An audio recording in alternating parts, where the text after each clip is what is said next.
This is Optimal Relationships Daily, episode 1862, Beyond Discipline for Teens, by Dr. Laura Markham of ahaparenting.com. Hello, everybody, and welcome back to another parenting post here on Optimal Relationships Daily, hosted and narrated by me, Greg Audino. Today, we will explore a second consecutive post that helps us find ways to parent effectively, yet not by taking away your children's voice. This one is focused more specifically for teens and is surely an article that's helpful for any parent who is struggling to make it through these years as their kid is finding their own identity. So let's jump in and see what we can learn from Dr. Laura Markham as we optimize your life. Beyond Discipline for Teens, by Dr. Laura Markham of ahaparenting.com. The teen years are notoriously challenging for parents.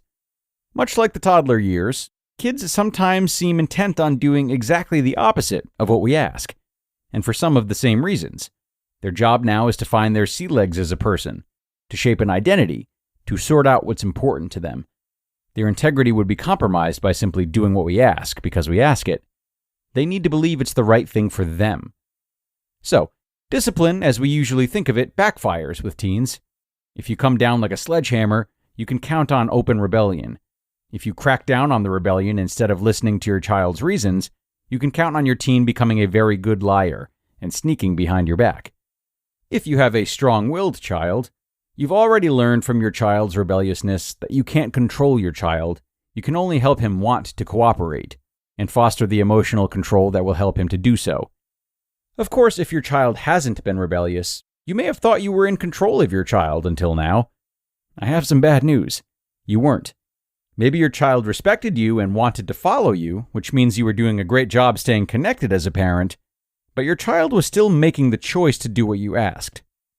Or maybe your child was intimidated into doing what you said, which means he was on the compliant side compared to some kids, so he made the choice to do what you wanted out of fear.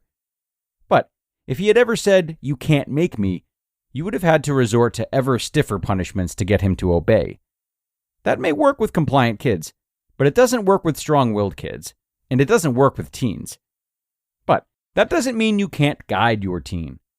If you have a warm, affirming, open relationship in which your teen feels respected and respects you, if you have relied on lots of discussion to guide your child, then you can count on easier teen years.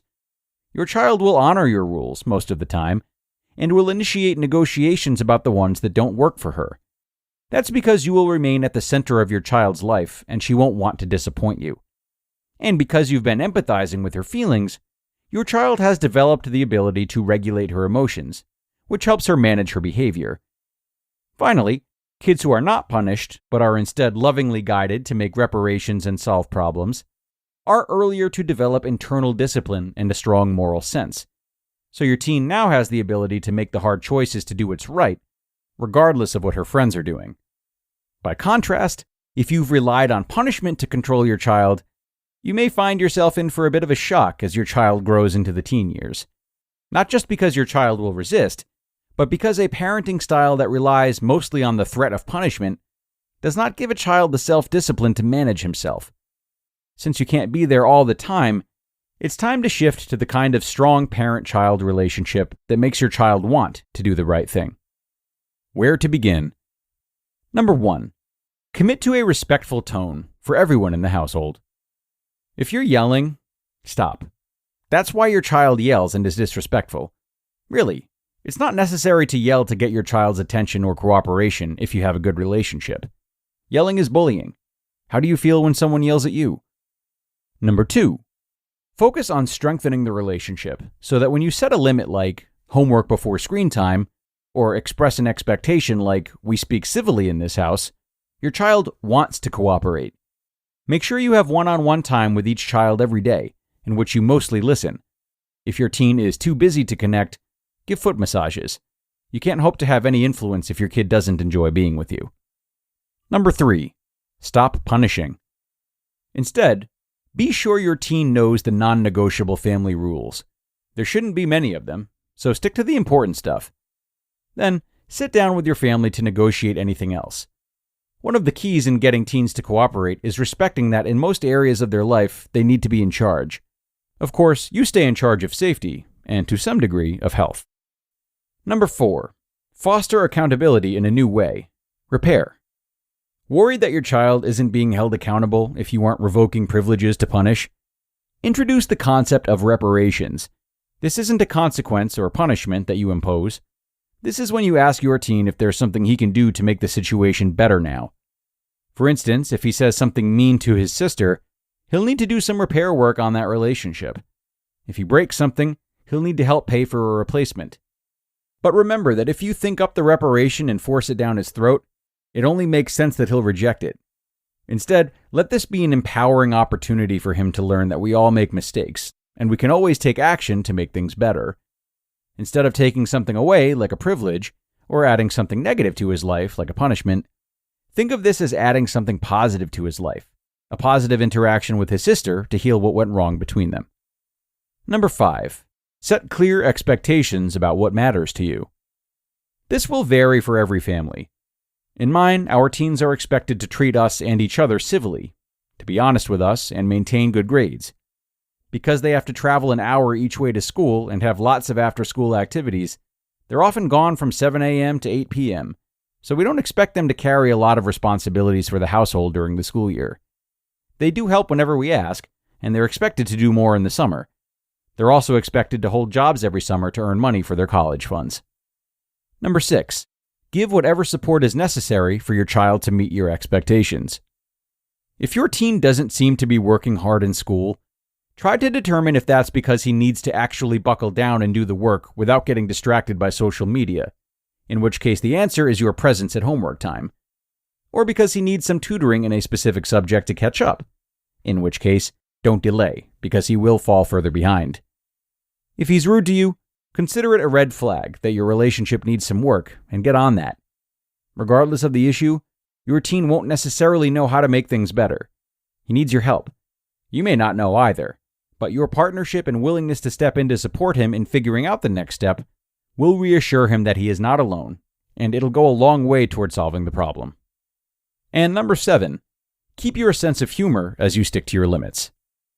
Assume your teen will test you to see if you're serious. Stay cheerful while you keep enforcing the limits. For instance, be there during homework time, and be sure your teen stays on track with it instead of spending the time connecting with friends or playing computer games. But find a way to do it with a light touch. If you've previously relied on punishment rather than helping your teen develop inner discipline, this could take some time, like weeks or even months. But after a while, your rule will become a habit. Your child will reap the benefits of it, and he will begin to want to do it on his own. You just listened to the post titled, Beyond Discipline for Teens, by Dr. Laura Markham of ahaparenting.com. On August 23rd, the summer event, Ahsoka, arrives on Disney+.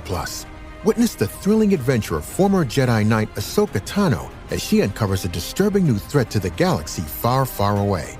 Don't miss the 2-episode premiere event of the highly anticipated Star Wars series, Ahsoka, streaming August 23rd, only on Disney+. Keeping your body in shape is important, but it's also important to keep your mind in shape. I've been leveling up my focus with Word Collect, which is a free word puzzle app with over 2,000 levels. Word Collect gets harder as you get better, so it's a fun and challenging way to keep your brain sharp and grow your vocabulary.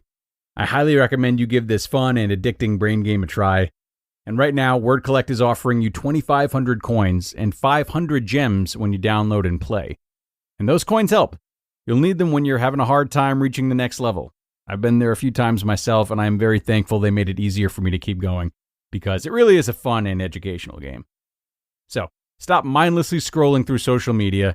Keep your mind sharp. Just go to the Apple or Google store and search for Word Collect.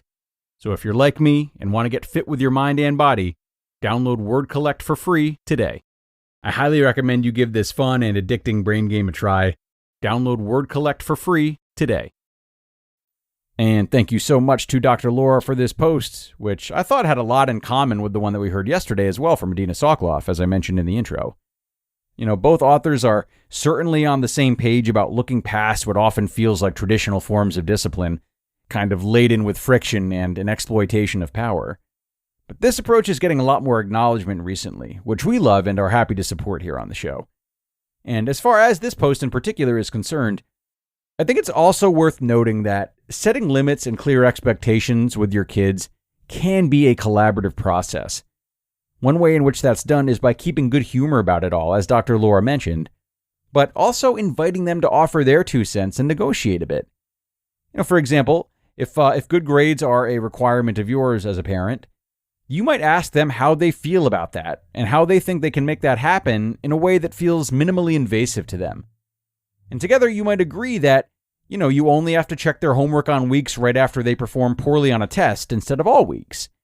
Or that they can have more free time so long as their GPA maintains, at a mutually agreed upon number. Or that tutoring can stop after 3 consecutive weeks of improved quiz scores. I don't know.